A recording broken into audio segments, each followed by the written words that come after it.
चलिए फिर स्टार्ट करते हैं। कल आरबीसी हो गया था,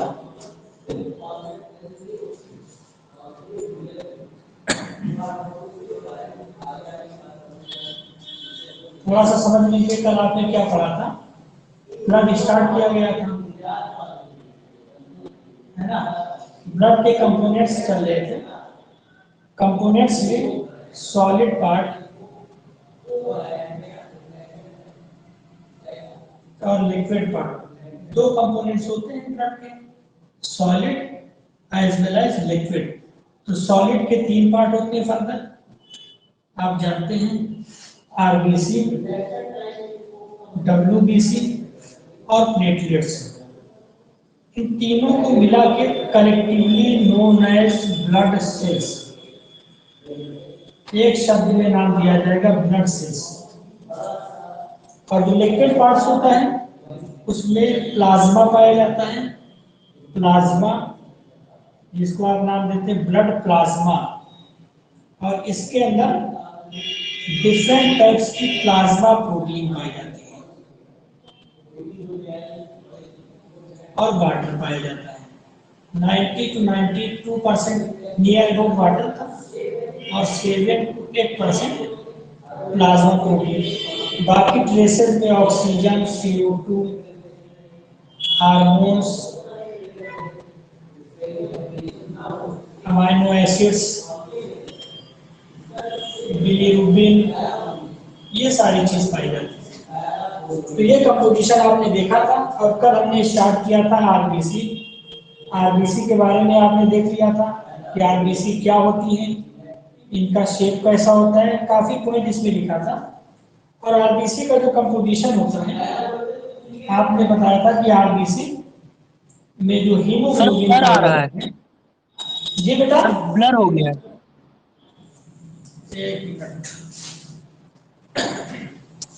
जी सर अब आ रहा है थोड़ा क्लियर। अभी साफ हो जाएगा। तुम लोग जब कुछ बोलोगे सुनाई देगा हमको। स्पीकर ऑन है, अभी सही दिख रहा है ना?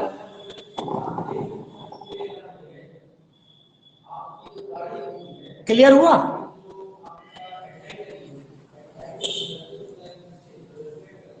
जी सर क्लियर हुआ है अब थोड़ा। अभी क्लियर नहीं क्या?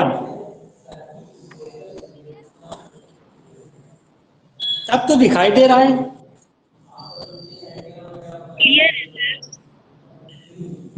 तो महक आ गई है, हबीबा, मोहम्मद फजील, महक, सिर्फ 4 ही लोग हो आज, है ना।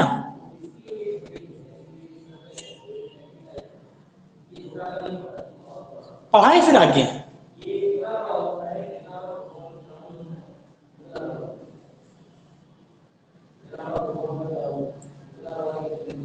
बताइए आगे बढ़े। Yes sir. Okay, yes sir. हाँ तो बात चल रही थी आरबीसी के बारे में। आरबीसी की आपने देखा था कि ये जो सरफेस होती है, इसको आपने नाम दिया था, यूनिक सा नाम था डोनायस मेम्ब्रेन। और डोनायस मेम्ब्रेन तब बोलते हैं जब इसकी सरफेस पे कोई एंटीजन पाया जाता है। आप जानते हैं कि जो एंटीजन होता है वही ब्लड ग्रुप को डिटरमाइन करता है, आगे आप पढ़ेंगे। ब्लड ग्रुप को डिटरमाइन एंटीजन ही करता है। तो आरबीसी की सरफेस पर जब एंटीजन पाया जाता है तब उसको बोलते हैं डोनायस मेम्ब्रेन। क्लियर? आपने कहा था कि यहाँ पर हीमोग्लोबिन पाई जाती है। हीमोग्लोबिन सबसे इंपॉर्टेंट कंपोनेंट होता है आरबीसी का। इंपॉर्टेंट कंपोनेंट है आरबीसी का हीमोग्लोबिन, और हीमोग्लोबिन को अटैच करने के लिए इसकी सरफेस के ऊपर कुछ प्रोटीन पाई जाती है जिसको नाम दिया जाता है स्ट्रोमाटिन protein.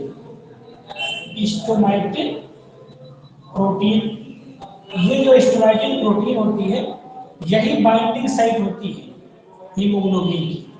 This is the binding site of haemoglobin. तो ये सारी बातें हो चुकी थी कि आरबीसी क्या है, आरबीसी में कौन कौन से कैरेक्टरिस्टिक फीचर पाए जाते हैं, और हीमोग्लोबिन क्या होती है, हीमोग्लोबिन की कमी से क्या हो सकता है ना। आपने दो तरह के अनीमिया का जिक्र किया था, ज्यादा ना है, दो तरह की अनीमिया। एक को आपने नाम दिया था माइक्रोसिटिक अनीमिया, माइक्रोसिटिक अनीमिया, और सेकंड वन इज कॉल्ड, कोई नाम बताए, पढ़ चुके हैं कल आप, कोई बताए तो आगे बढ़े।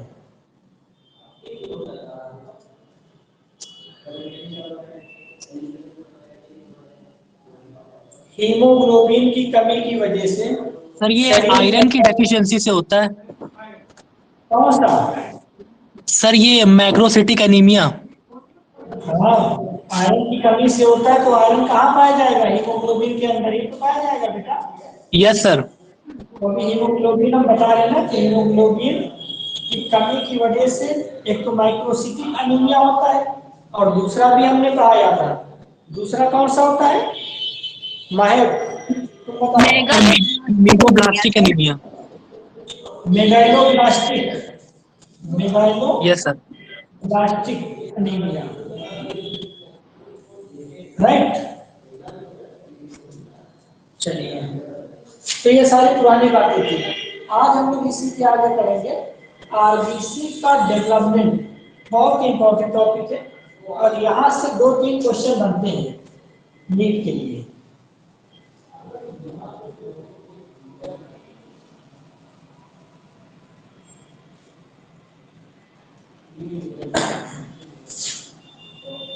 हेडिंग डाल देंगे, डेवलपमेंट ऑफ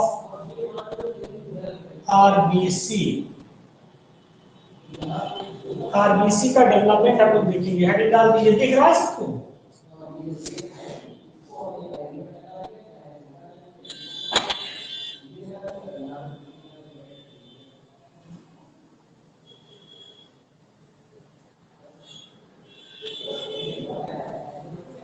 दिखाई दे रही है हेडिंग?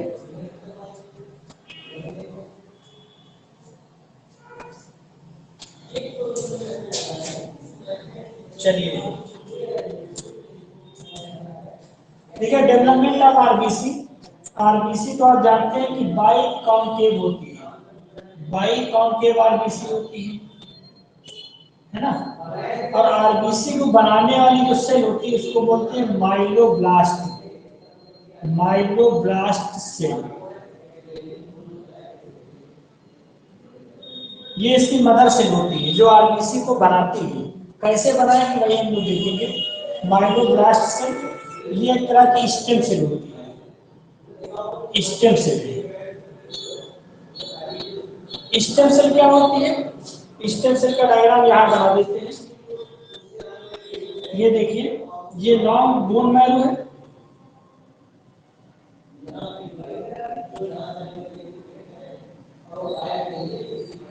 ये बोन मैरो का स्ट्रक्चर है, ये लॉन्ग बोन मैरो है, और इसके पास यहाँ पाया जाता है इसके एंटीरियर साइड पे बोन मैरो।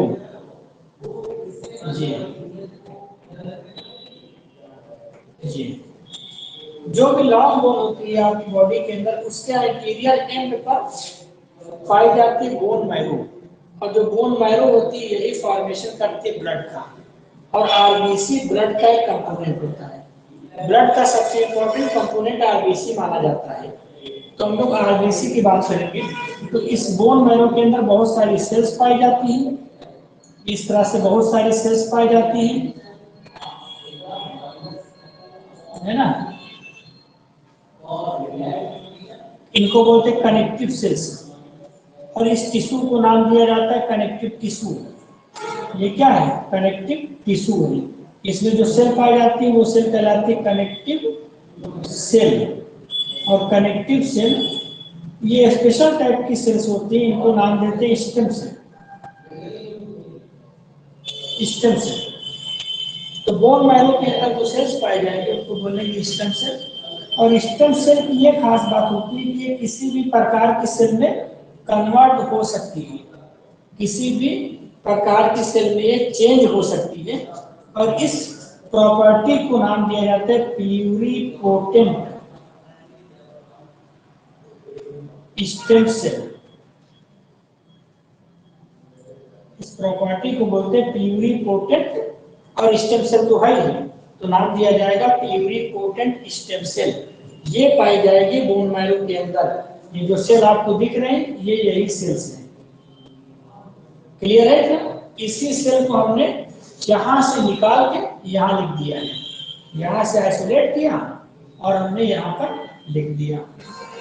ये मदर सेल है, that is stem cell. Nature कैसा है? Pluripotent microblast. इतना क्लियर है?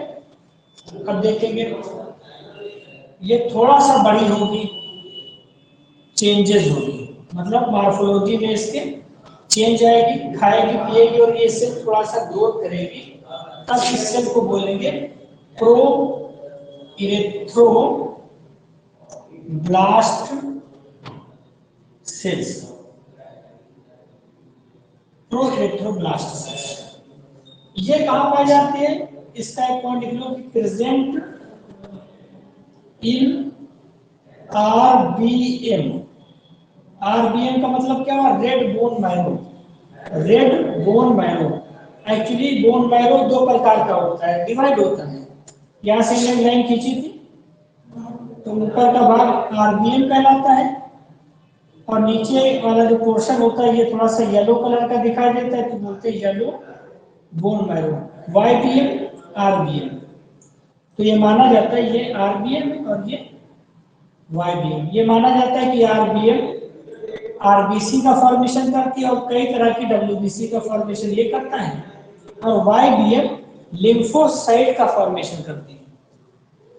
इसका फॉर्मेशन करेगी लिम्फोसाइट। तो आरबीएम के अंदर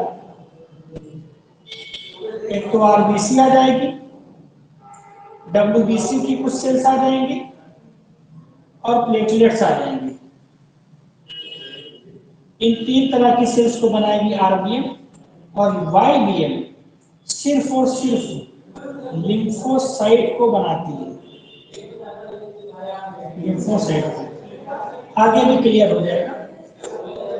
तो यहाँ की सेल को आइसोलेट करके यहाँ दिखाया गया कि माइलोब्लास्ट सेल होती है जिसको स्टेम सेल बोलते हैं, present with red bone marrow.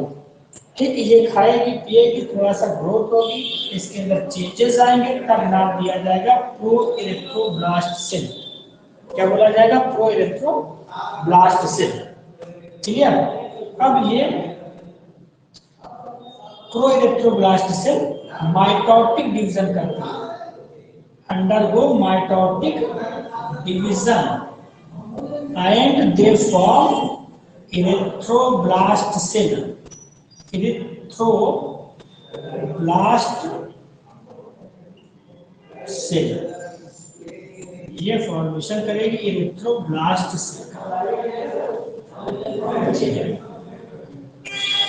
है ना। डायग्राम की अगर बात करें, डायग्रामेटिक भी देख के चले, तो ये हो गई हमारी यहाँ पर आरबीसी की ये जो मदर सेल है, यहाँ न्यूक्लियस है इस तरह से। यही बड़ी हो जाती है जब ये चेंज होती है, मॉर्फोलॉजी इसकी बदलती है, खाती है पीती है, बड़ी होती है, तो ये इस तरह से दिखाई देती है, इस तरह से। यहाँ भी न्यूक्लियस है, हम आपको दिखाना ये चाह रहे हैं। हमने कहा था कि न्यूक्लियस पहले होता है आरबीसी में, बाद में गायब हो जाता है। तो आप यहाँ देखेंगे कि कौन सी स्टेज पर न्यूक्लियस डिसअपीयर होता है, यही सबसे इम्पोर्टेंट है। नीट में पूछा जाता है कि पहले आरबीसी के अंदर न्यूक्लियस होता है और बाद में गायब हो जाता है, तभी तो आप नॉन न्यूक्लिएटेड कहते हैं। तो उस स्टेज का नाम पूछते हैं कि कौन सी स्टेज पर न्यूक्लियस गायब हो जाता है।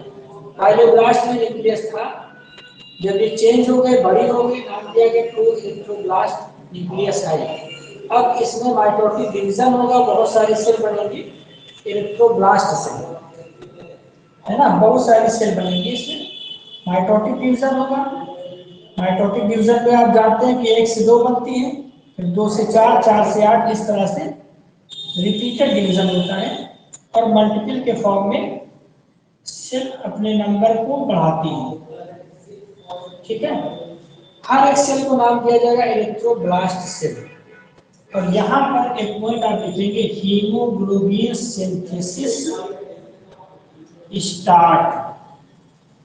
आरबीसी के अंदर ये एक ऐसी स्टेज होती है जहां पर हीमोग्लोबिन की सिंथेसिस स्टार्ट हो जाती है। ये सब याद करने वाले पॉइंट है। इरेथ्रोब्लास्ट सेल जैसे बनती है, हीमोग्लोबिन की सिंथेसिस स्टार्ट हो जाती है। इतना क्लियर है?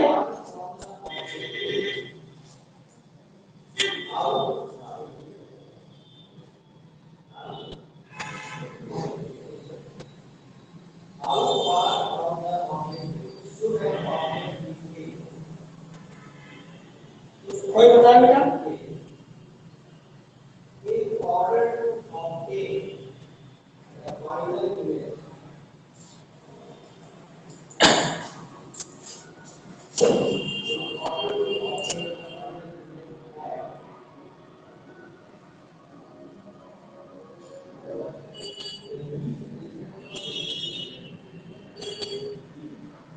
अभी क्लियर दिख रहा है?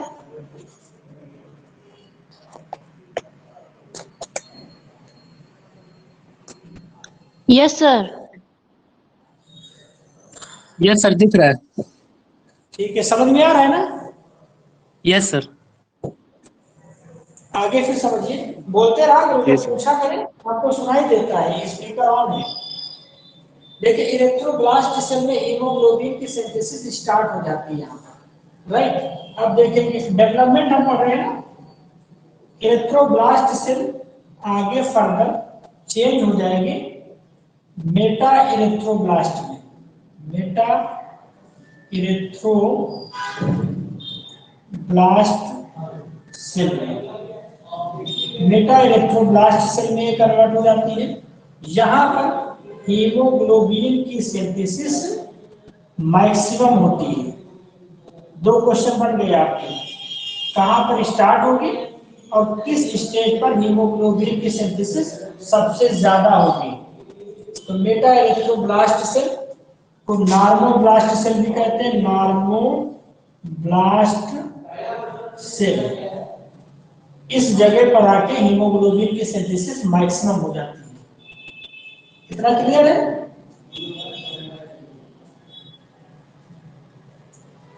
अब आप देखेंगे नेक्स्ट स्टेप बहुत ही इंपॉर्टेंट है।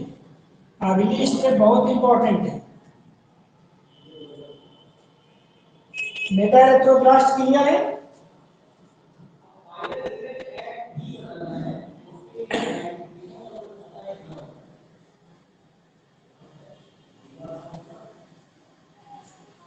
यहां तक न्यूक्लियस है, nucleus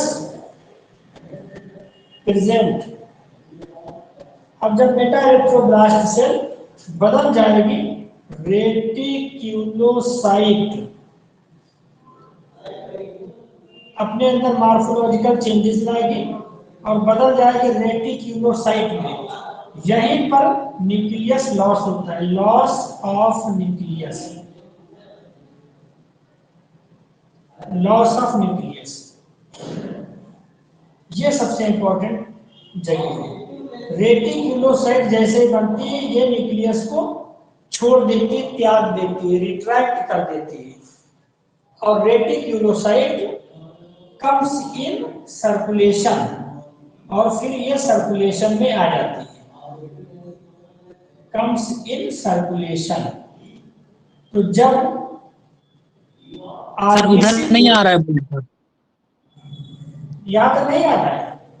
no sir. No sir.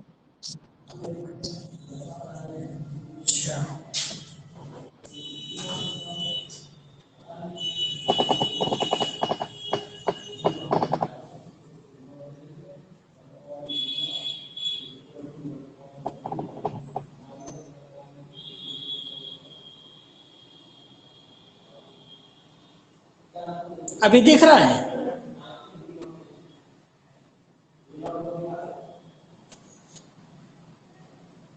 Yes sir, अब दिख रहा है। Yes, sir. हाँ, तो हम ये बता रहे थे कि जब बेटा एरिथ्रोब्लास्ट सेल यानी हीमोग्लोबिन सिंथेसिस इस स्टेज पर मैक्सिमम होती है और जैसे ही ये रेटिक्यूलोसाइट में बदलती है, यहाँ पर न्यूक्लियस इसका रिट्रैक्ट हो जाता है, यहाँ पर ये न्यूक्लियस को छोड़ देती है। जैसे रेटिक्यूलोसाइट बनती है, ये अपने न्यूक्लियस को त्याग देती है। मेटाएरिथ्रोब्लास्ट सेल का डायग्राम बनाए तो ये इस तरह से बन जाएगा, ये बन गया, यहाँ पर न्यूक्लियस है। और रेटिक्यूलोसाइट का डायग्राम बनाए तो ये इस तरह से बन जाएगा, यहाँ न्यूक्लियस नहीं है। तो ये क्वेश्चन बड़ा इंपॉर्टेंट है कि कौन सी स्टेज पर न्यूक्लियस रिट्रैक्ट हो जाता है या खत्म हो जाता है? रेटिक्यूलोसाइट। और रेटिक्यूलोसाइट से जैसे न्यूक्लियस रिट्रैक्ट होगा, ये फौरन सर्कुलेशन में आ जाएगी। कम से सर्कुलेशन, सर्कुलेशन का मतलब ब्लड वेसल्स के अंदर आ जाएगी फ्लो करने के लिए, है ना। आप जानते हैं कि ब्लड वेसल्स के अंदर आरबीसी फ्लो करती है, तो बनती कहीं है और बनने के बाद यहाँ आती है अपने काम पे, इस तरह से। जैसे कि पढ़ाई एमबीबीएस की कहीं होती है और फिर पोस्टिंग कहीं होगी, वो वर्क प्लेस होगी, है ना। तो जब तक इसका निर्माण होता है, डेवलपमेंट होता है, तब तक न्यूक्लियस होता है। फुल्ली जब ये मैच्योर हो जाएगी, न्यूक्लियस को त्याग देगी और अपने फंक्शन पे आ जाएगी, यानी सर्कुलेशन में आ जाएगी। इतना क्लियर हुआ?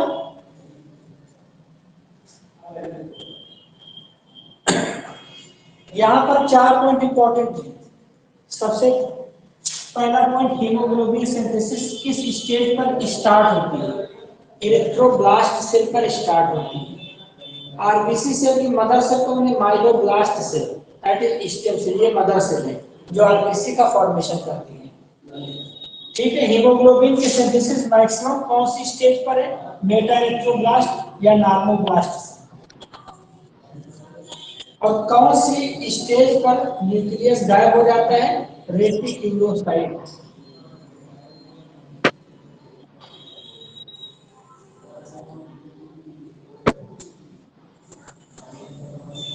इतना क्लियर है? Yes Yes, sir. sir. चलिए, development of RBC complete.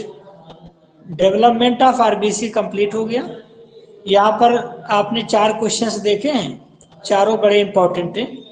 Myeloblast cell, erythroblast cell, metaerythroblast cell और रेटिक्यूलोसाइट। तो आपको पता चल गया होगा कि आरबीसी में पहले न्यूक्लियस होता है और बाद में गायब हो जाता है। इसीलिए आप हमेशा कहते हैं कि आरबीसी नॉन न्यूक्लिएटेड है। जब फुल्ली मैच्योर होती है तो आरबीसी अपने न्यूक्लियस को त्याग देती है। चलिए, स्क्रीनशॉट ले लो, फिर इसको मिटा दें। सर हो गया स्क्रीनशॉट।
नोट करके 2 पॉइंट। एक, आप जानते हैं कि ममेलियन आरबीसी की बात की जा रही है। ममेलियन आरबीसी हमेशा आप कहते हैं कि नॉन न्यूक्लिएटेड है। 2 एक्सेप्शन पढ़ते हैं हम लोग, एक कैमल था, कैमल, और दूसरा है लामा। लामा, दो ऐसे एनिमल हैं जिनमें ये माना जाता है कि आरबीसी के अंदर न्यूक्लियस होता है। न्यूक्लियस की तरह कुछ स्ट्रक्चर दिखाई देता है, एक्चुअल में ये न्यूक्लियस होता नहीं है। इनकी आरबीसी में क्या होता है, इनकी आरबीसी में वाटर की वेसिकल दिखाई देती है, जिसको न्यूक्लियस मान लिया जाता है। और ये क्या होते हैं, वेसिकल फिल्ड विथ वाटर। तो अगर काइमल या लामा से संबंधित क्वेश्चन पूछ लिया जाए, कहीं दे भी दिया जाए कि इनके अंदर आरबीसी होती है कि नहीं होती है, तो चूंकि आरबीसी माना जाता है, कहा जाता है, एक्चुअल में वो आरबीसी नहीं होती है। जब ये डिटेल से पूछा जाएगा तो आप बताएंगे कि हाँ उसके अंदर एक वेसिकल पाई जाती है, थैली होती है आरबीसी के अंदर, जिसके अंदर वाटर फिल्ड रहता है, तो न्यूक्लियस की तरह अपीयर होती है, एक्चुअल में नहीं होती है। तो जानकारी के लिए इतना आपको पता होना चाहिए, काइमल और लामा के अंदर न्यूक्लियस की तरह स्ट्रक्चर दिखाई देता है, लेकिन एक्चुअल में वो वाटर की वेसिकल होती है। ठीक है, मिटा देते हैं फिर अब डेवलपमेंट ऑफ आरबीसी। ये हो गया आपका कंप्लीट।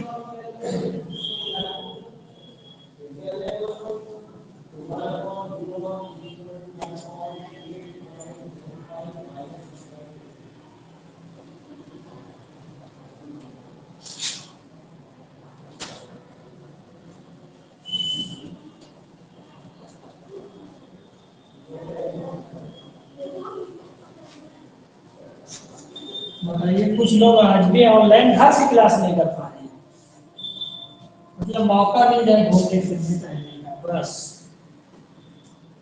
नेक्स्ट सेटिंग में आपकी करेंगे आरबीसी के बाद डब्ल्यूबीसी,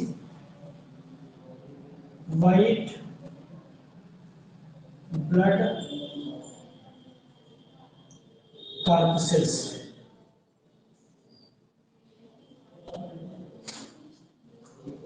डब्ल्यूबीसी के बारे में आप जानते हैं कुछ इंपॉर्टेंट पॉइंट, जैसे कि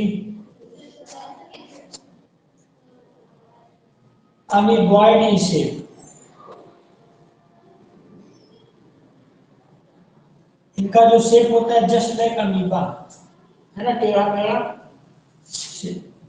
amoeboid in shape, that is having pseudopodia. Pseudopodia मतलब इनका स्ट्रक्चर जो होता है इस तरह से होता है, ये कहते हैं। Sir, they are lack of hemoglobin.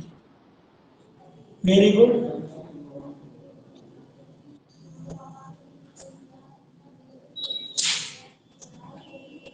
तो इसमें स्यूडोपोडिया, ये जो उभरे हुए फिंगर लाइक प्रोजेक्शन है, इनको बोलते हैं स्यूडोपोडिया, ये पाए जाते हैं ना। और हीमोग्लोबिन तो होता नहीं इसमें, लैक ऑफ हीमोग्लोबिन चलो हो गया ये।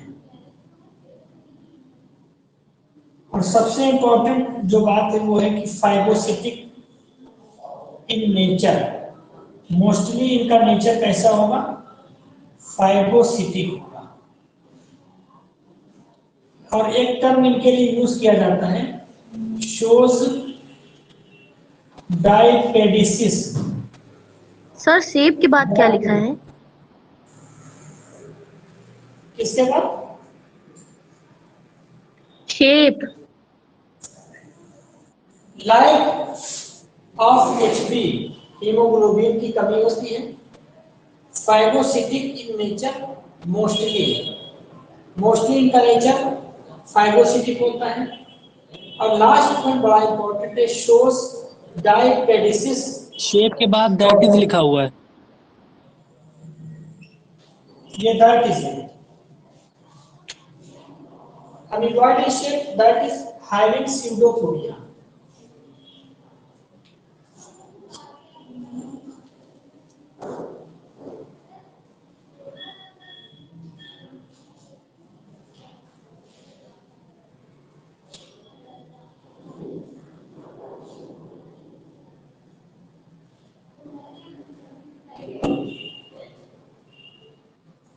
नोट कर लिया?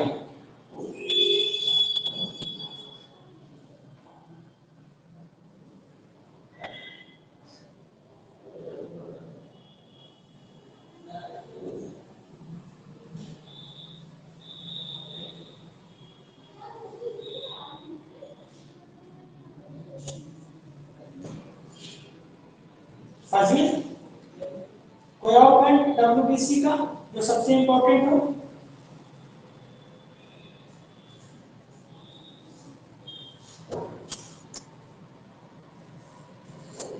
सर ये कलरलेस होते हैं। कलरलेस? Yes sir. कलरलेस का मतलब है?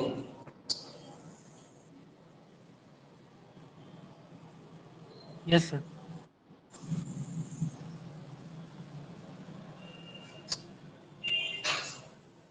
कलरलेस तो प्लेटलेट्स होती है।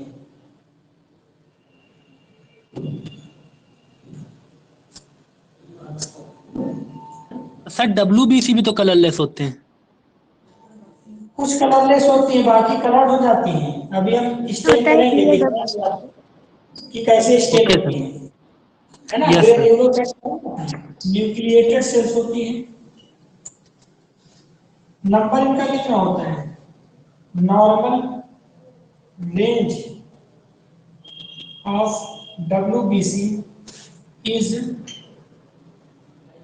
6000 to 9000 पर mm³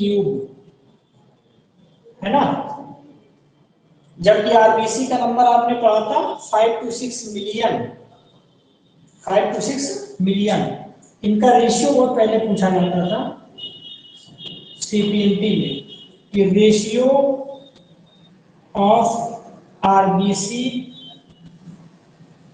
एंड डब्ल्यूबीसी। देखते हैं आप लोगों को कितने फिजिक्स आती है। कोई रेशियो निकाल के बताए जरा सा, अनुमान लगा के एवरेज में। ये जो पॉइंट लिखा है ratio of RBC and WBC, RBC भी आप पढ़ चुके हैं, डब्ल्यूबीसी भी आप पढ़ चुके हैं। क्या होगा रेशियो? कुछ आइडिया?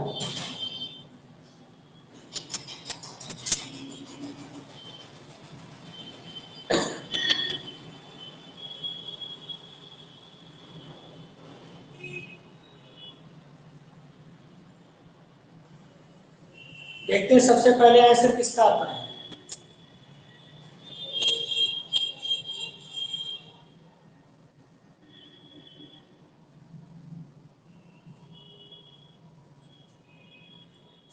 रेशियो समझ गए ना? Ratio of RBC and WBC compare करना है, तुलना कर लीजिए कि एक आरबीसी के ऊपर डब्ल्यूबीसी कितनी आएगी या एक डब्ल्यूबीसी के ऊपर आरबीसी कितनी आएगी। यही कंपैरिजन रेशियो कहलाएगा।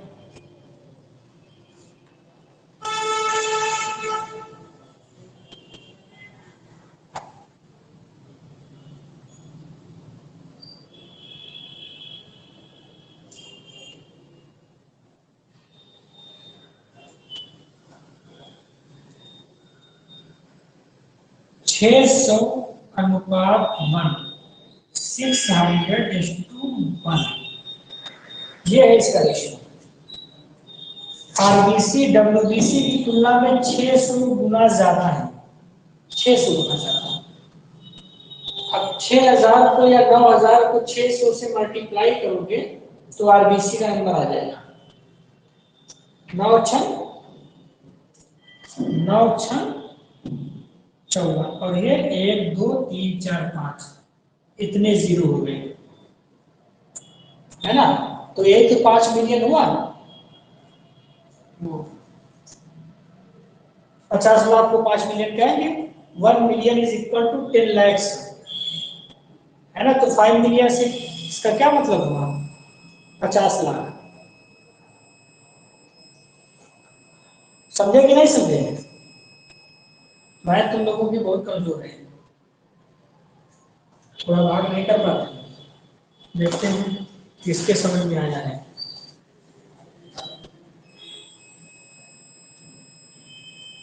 मोहम्मद फजील ने भेजा 1:600।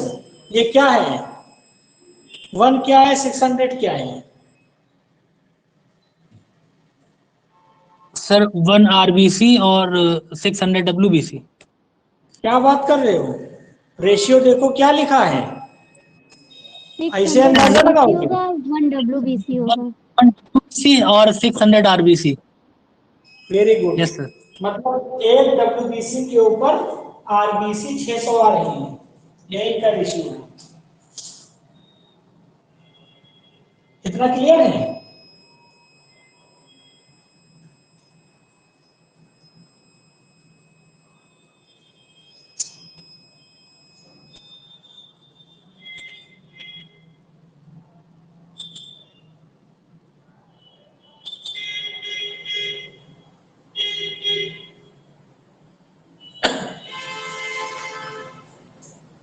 एक टर्म आता है ल्यूकोसाइटोसिस, मेडिकल की कंडीशन, और एक टर्म आता है ल्यूकीमिया, और एक टर्म आता है ल्यूकोपीनिया। ये तीन कंडीशन है डब्ल्यूबीसी से संबंधित। ल्यूकोसाइटोसिस, ल्यूकीमिया, ल्यूकोपीनिया, तीन मेडिकल की कंडीशन है। ल्यूकोसाइटोसिस में डब्ल्यूबीसी के नंबर बढ़ जाते हैं, इंक्रीज डब्ल्यूबीसी नंबर। ल्यूको का ल्यूकोसाइट, साइटोसिस का मतलब बढ़ जाना, इंक्रीज कर जाना सेल के number, increase number of WBC, that is called leucocytosis. लेकिन एक यहाँ क्रिटिकल पॉइंट ये है कि आपको याद करना है नॉर्मल सेल, नॉर्मल सेल के नंबर बढ़ेंगे तब कहा जाएगा ल्यूकोसाइटोसिस। जबकि ल्यूकीमिया में क्या होता है, सेम बाय डेफिनेशन, डब्ल्यूबीसी के नंबर इसमें भी बढ़ जाते हैं, लेकिन इसमें इमेच्योर सेल इंक्रीज करती है। तो ये काफी सीवियर मानी जाती है, सीवियर है ये कंडीशन, ज्यादा डेंजरस है। कौन सी?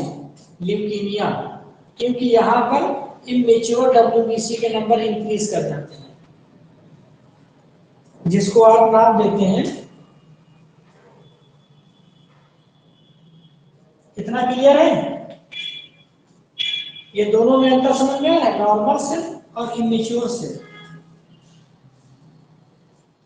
यहाँ नॉर्मल सेल के नंबर बढ़ रहे हैं और यहाँ इमेच्योर सेल के नंबर बढ़ रहे हैं। तो आप जानते हैं कि डब्ल्यूबीसी के नंबर आपकी बॉडी के अंदर कब बढ़ते हैं? जब इन्फेक्शन कोई हो जाता है तो उसके अगेंस्ट आपकी बॉडी रिस्पॉन्स करती है, एंटीबॉडी का फॉर्मेशन करती है, ताकि वो जल्द से जल्द सही हो जाए या कोई भी पैथोजन हो उसको खत्म किया जा सके। तो जब इमेच्योर डब्ल्यूबीसी के नंबर बढ़ेंगे, इसका मतलब ये निकल के आता है कि आपका इन्फेक्शन बहुत ही क्रॉनिक है, बहुत सीवियर कंडीशन में है, तभी सब की सब हमला कर रहे हैं। जो इमेच्योर है वो भी सामने आ रहे हैं। आपने देखा होगा ये अक्सर जो है, जब लड़ाई वगैरह होती है, दो लोगों के बीच में झगड़ा हो जाए तो ये पता चलता है ना कि घर में छोटे बच्चे भी जो होते हैं वो भी आ जाते हैं, चलो कुछ नहीं पत्थर ही मार दिया जाए, तो वो कंडीशन ज्यादा सीवियर है, दैट इज कॉल्ड ल्यूकीमिया। तो यहाँ नॉर्मल सेल के नंबर इंक्रीज होंगे, यहाँ इमेच्योर डब्ल्यूबीसी के नंबर इंक्रीज होते हैं, दोनों में इंक्रीज है। और ल्यूकोपीनिया में डिक्रीज हो जाएगी। पीनिया का मतलब क्या होता है? डिक्रीज होना, डिक्रीज डब्ल्यूबीसी नंबर, जिसको आप टाइफाइड फीवर कहते हैं, टाइफाइड फीवर, आंत्र ज्वर जिसको बोलते हैं, इंटेस्टाइनल फीवर, बहुत ही खतरनाक होता है। टाइफाइड हो गया, इंसान जल्दी बचता कहाँ है? क्यों? क्योंकि अंदर आपके डब्ल्यूबीसी डिक्रीज हो गई, पैथोजन को काउंट किल करें। तो तीन मेडिकल की कंडीशन, ल्यूकोसाइटोसिस, ल्यूकीमिया, ल्यूकोपीनिया, दो में डब्ल्यूबीसी के नंबर इंक्रीज हो रहे हैं और एक में डिक्रीज हो रहे हैं। तो ये कुछ कैरेक्टरिस्टिक फीचर थे डब्ल्यूबीसी के। इतना क्लियर है? देख लीजिए एक बार।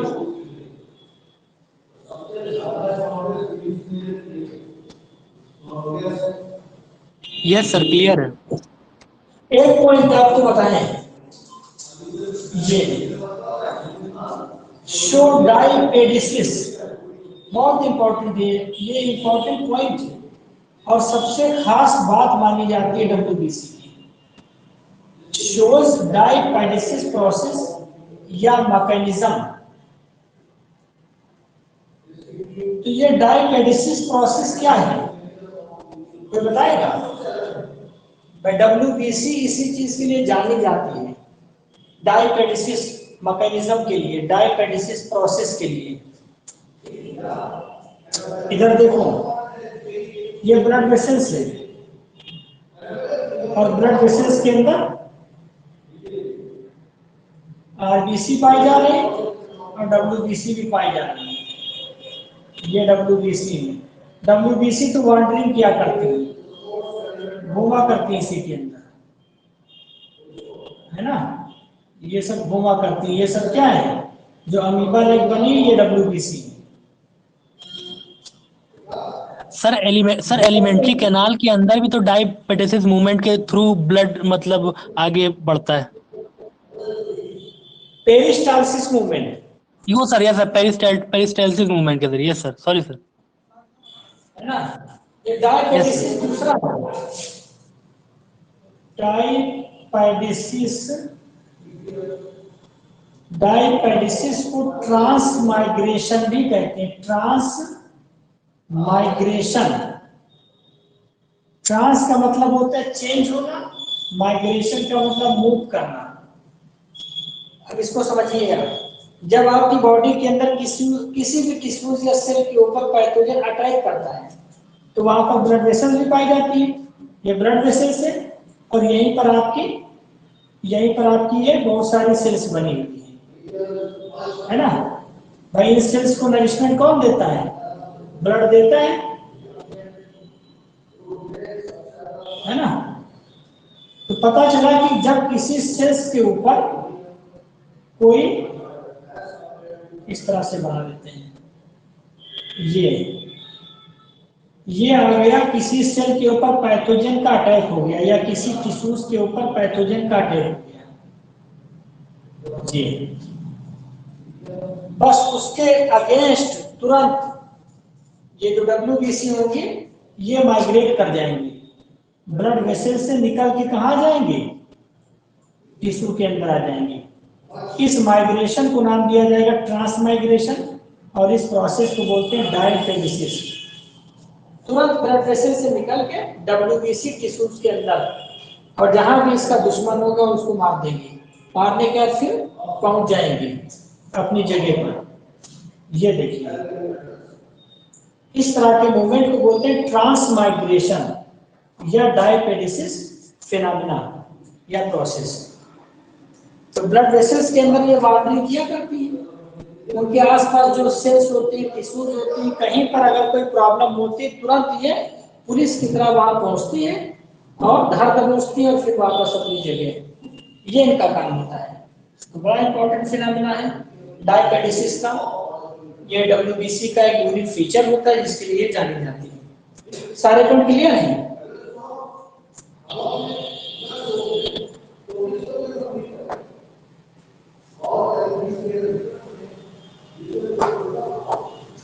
सारे पॉइंट क्लियर है बेटा? Yes sir. इरेज करते हैं।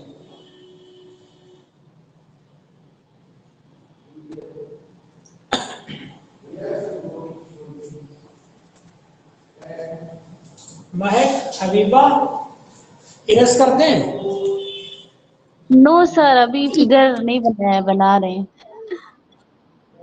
हाँ तो बोलते रहो, तुम्ही 4 लोग आए हो बस, फजील है, महक है, हबीबा है, शिवानी है, महताब है, 5 लोग हो गए हो। और करिश्मा नहीं आई है। मानिए इन लोगों को तो सिर्फ बहाना चाहिए, छीन भी आ जाए तो क्लास नहीं करना है, एक बूंद भी गिर जाए तो कोचिंग ऑफ, है ना?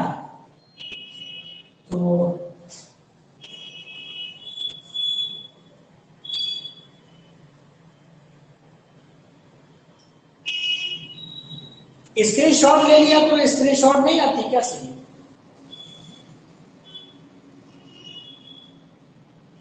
शिवानी, तुम्हारे को समझ में आ रहा है क्या?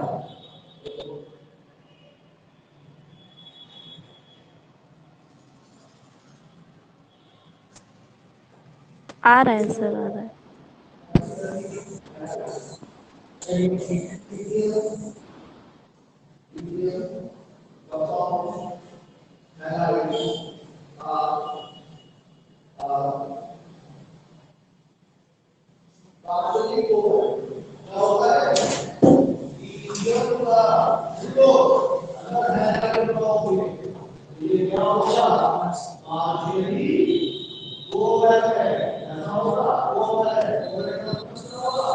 नोट करिएगा। जी सर, नोट कर यस सर। सर, इरेज कर दीजिए।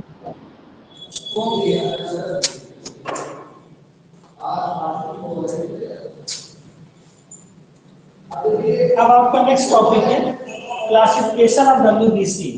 डब्ल्यूबीसी के टाइप्स कितने प्रकार के होते हैं, और यहाँ से आपको 2 क्वेश्चन 3 क्वेश्चन मिल ही जाते हैं, चेंज कर करके आते हैं, इंपॉर्टेंट है। Classification of WBC, classification of WBC, है ना। डब्ल्यूबीसी का जो क्लासिफिकेशन है वो ग्रेन्यूल्स के बेस पे किया गया, on the basis of granules.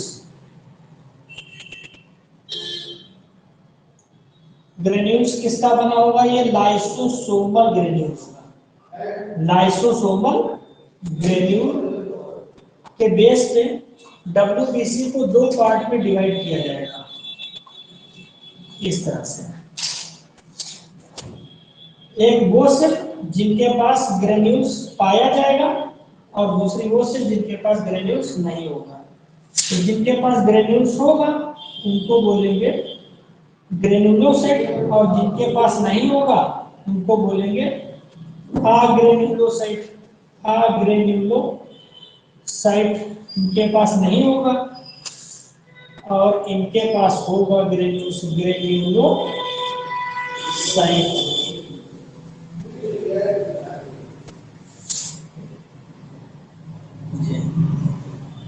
या आप लिख सकते हैं कि ग्रेन्यूल्स एब्सेंट, और यहां ग्रेन्यूल्स प्रेजेंट।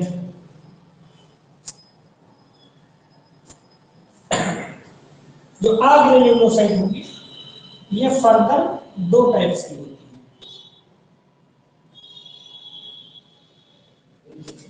एक तो कहलाएगी मोनोसाइट, जो कि लार्जेस्ट डब्ल्यूबीसी मानी जाती है, और दूसरी कहलाएगी लिम्फोसाइट। दोनों बहुत इंपॉर्टेंट है।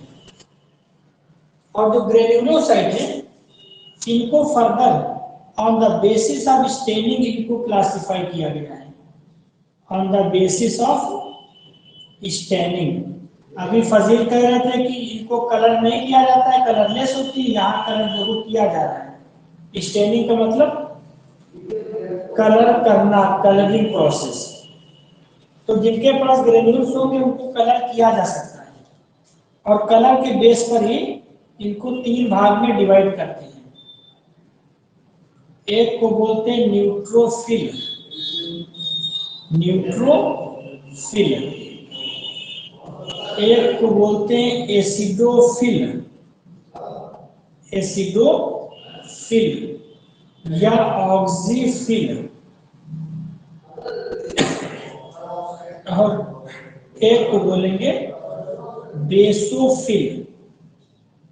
बेसोफिल ये बोलेंगे बेसोफिल। न्यूट्रोफिल को हेट्रोफिल भी बोलते हैं, हेट्रोफिल।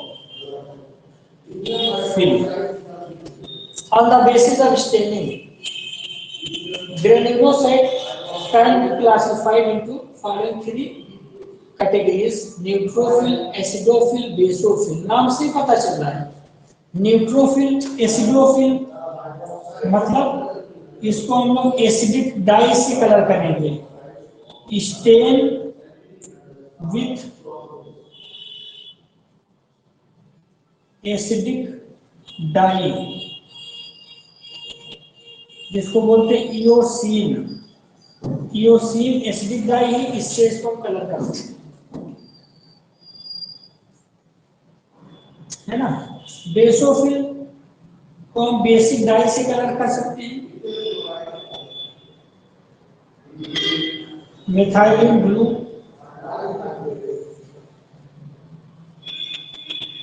मिथाइलिन ब्लू बेसोफिल है।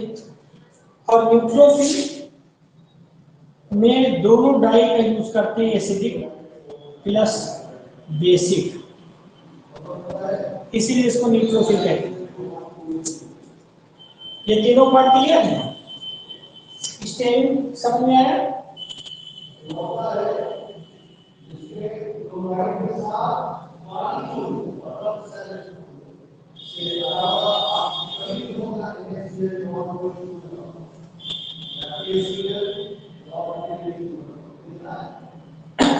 क्लियर है बेटा?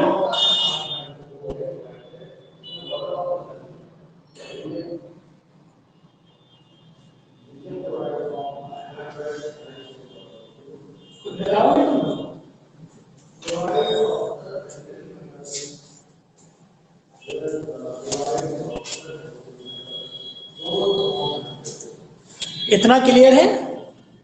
महताब सो गए क्या?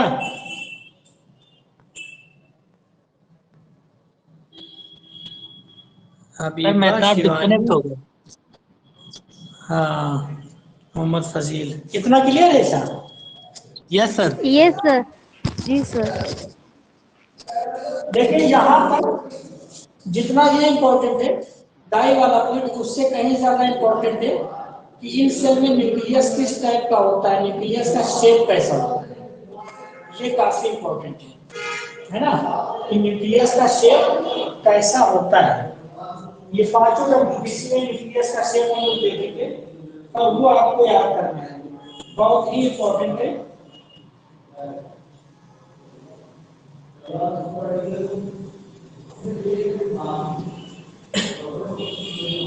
न्यूट्रोफिल का डायग्राम यहाँ बना देते हैं। यहाँ देखिए, न्यूट्रोफिल के अंदर जो न्यूक्लियस होता है वो 5 लोब्ड होता है। ये न्यूक्लियस की कंडीशन है,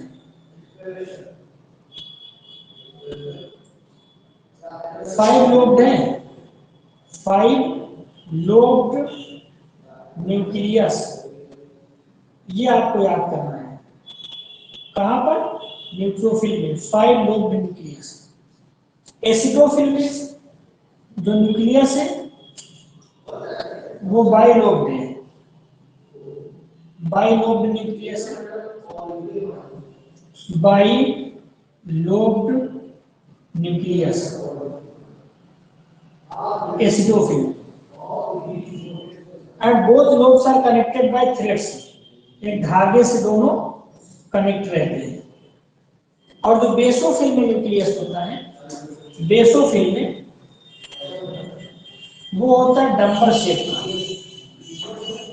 ये डंबल शेप, या इसको बोलते हैं एस शेप, डंबल शेप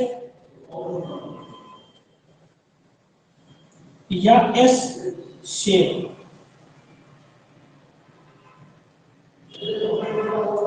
तो इसमें न्यूक्लियस आपको याद करना है, किसमें किस टाइप का न्यूक्लियस, न्यूट्रोफिल में 5 लोब, एसिडोफिल में बाइलोब, बेसोफिल में डंबल शेप या एस शेप का न्यूक्लियस पाया जाता है। स्टेट कैसे कर सकते हैं? न्यूट्रोफिल को acidic as well as basic dye से, एसिडोफिल को एसिडिक डाई यानी इओसिन से, बेसोफिल को बेसिक डाई यानी मिथाइलिन ब्लू से कलर किया जा सकता है।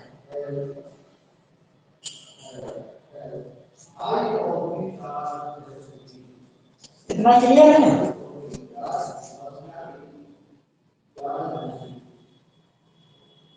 यस सर क्लियर है। Very good.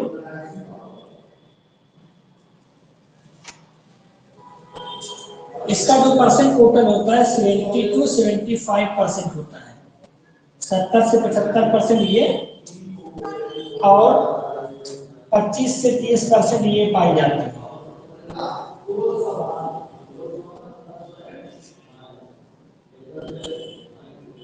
इसमें जो बेसोफिल है ये स्मॉलेस्ट WBC है। स्मॉलेस्ट और लार्जेस्ट आप याद करना इंपॉर्टेंट है। Basophil is the smallest WBC और monocyte is the largest WBC। Largest WBC।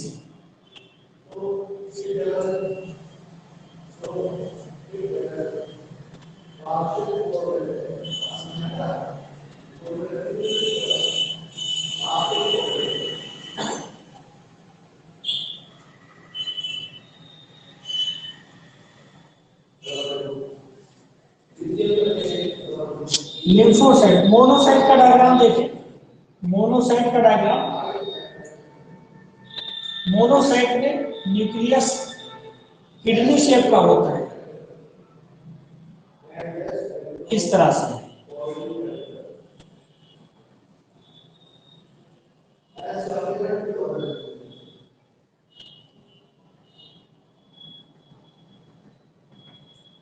इसमें जो न्यूक्लियस है वो किडनी शेप है।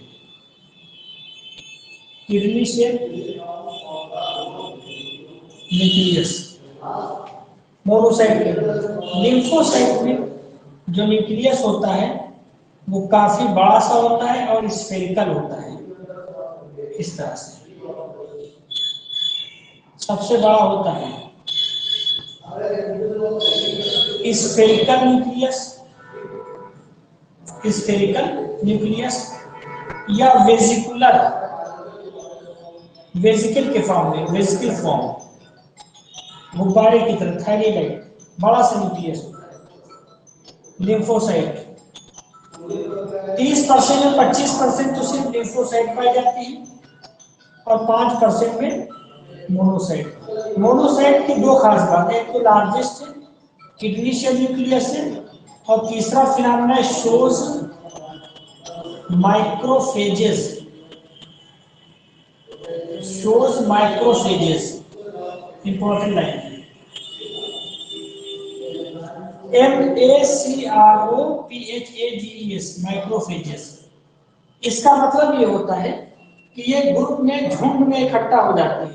माइक्रो का मतलब बड़ा और फेजेस का मतलब अटैक करने वाला, ईटर।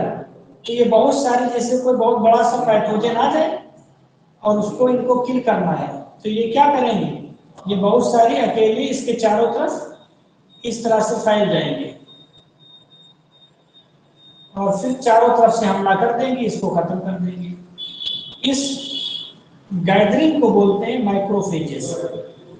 वैसा लोग इकट्ठा कहाँ हो पाते हैं, कुछ फैमिलीज होती है इकट्ठा हो जाती है और कुछ होती है कि अलग अलग ही रहती है। तो माइक्रोफेजेस का फिनोमेना मोनोसाइट शो करता है।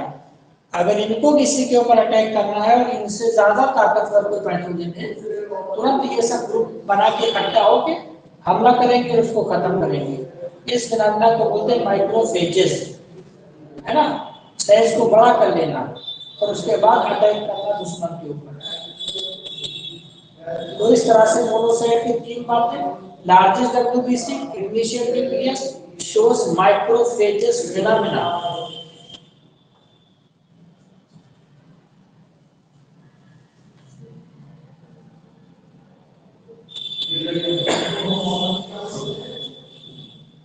इतना क्लियर है?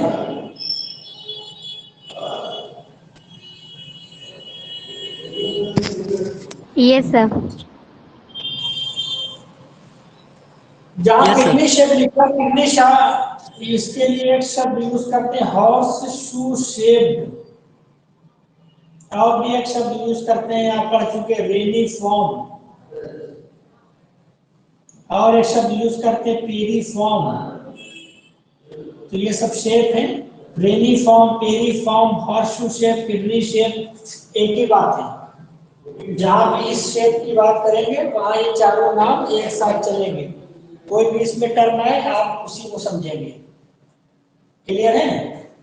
अब एक फार्मूला आपको बता दें, उस फार्मूले से आप पांचों WBC के नाम और उनका साइज और उनका न्यूक्लियस का शेप गेस कर सकते हो एक फार्मूले में। ये सारी चीजें आ जाएंगी, बस थोड़ा सा आपको मेहनत करना है, थोड़ा सा दिमाग लगाना है। देखिए ये लिखा है मन लाल बहादुर, ये नाम है क्या है? मन लाल बहादुर, मन लाल बहादुर। और ये कहाँ रहते हैं? ये रहते हैं कबाड़ी मोहल्ला, कबाड़ी मोहल्ला। नाम क्या है? OS।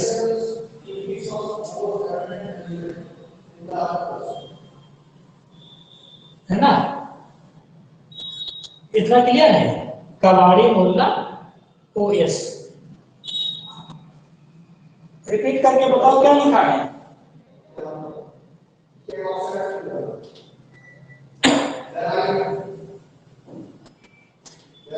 अभिमा पढ़ो क्या लिखा है? लाल बहादुर कबाड़ी मोहल्ला। हाँ, समझ में आ गया इतना? अब इसको हम इस तरह से लिख लें शॉर्ट में,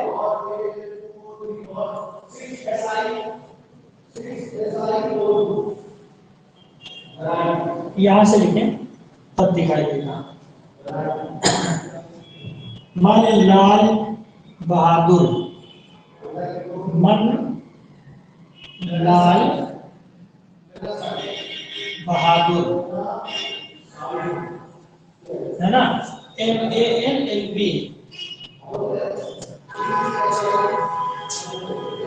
कबाड़ी मोहल्ला OS।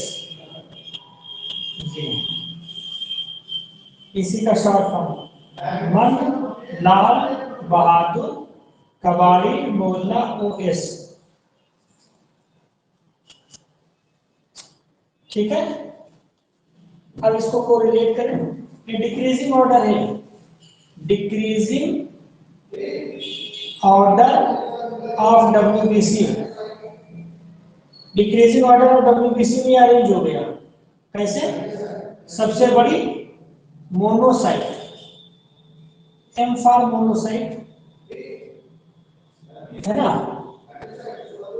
उससे छोटी सेकंड लार्जेस्ट अगर पूछा जाए A for acidophil, A for acidophil. Third largest M for neutrophil. Fourth L for lymphocyte. और सबसे छोटी D फॉर बेसोफिल।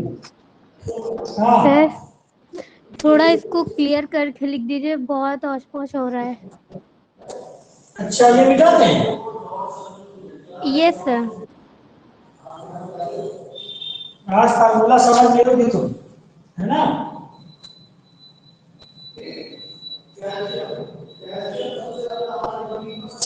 लो देखो सर, M मन लाल बहादुर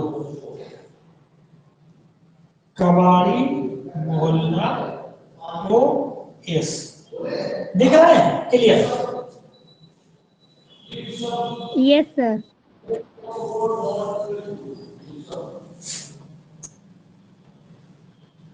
ये डिक्रीजिंग ऑर्डर है, डिक्रीजिंग साइज ऑफ WBC। सबसे बड़ी M फॉर मोनोसाइट। कोरिलेट कर लो, नाम तो पता ही है, सिर्फ याद करना है कि कौन छोटी कौन बड़ी। A फॉर एसिडोफिल, दो बार ध्यान लिखा बस याद हो जाएगा। N for neutrophil, third largest WBC। L for lymphocyte,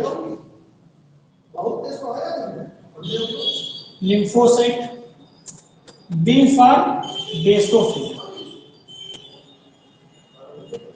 सबसे बड़ी मोनोसाइट, देन एसिडो, देन न्यूट्रो, फिर लिम्फोसाइट और स्मॉलेस्ट बेसोफिल। डिक्रीजिंग ऑर्डर है, यहां से डिक्रीजिंग ऑर्डर में बढ़ रही है। ऊपर वाला क्लियर है? Yes sir. अब न्यूक्लियस नीचे देखो, के फॉर किडनी शेप,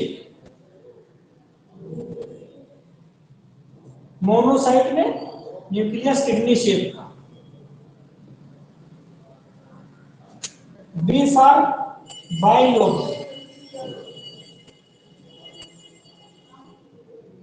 एसिडोफिल में बाइलोब, न्यूट्रोफिल में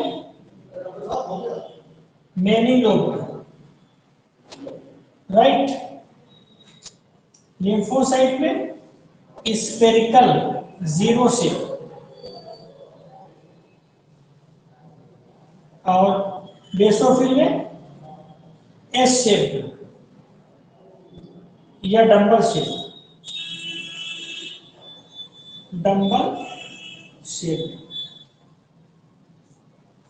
क्लियर है सबका साइज?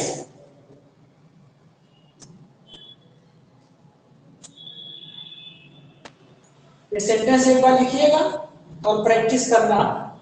आपको पांचों WBC के नाम और उनका न्यूक्लियस और उनका साइज क्लियर हो जाएगा। ठीक है, आज के लिए इतना रहने देते हैं, इसके आगे फिर कल हम लोग बात करेंगे। Okay sir.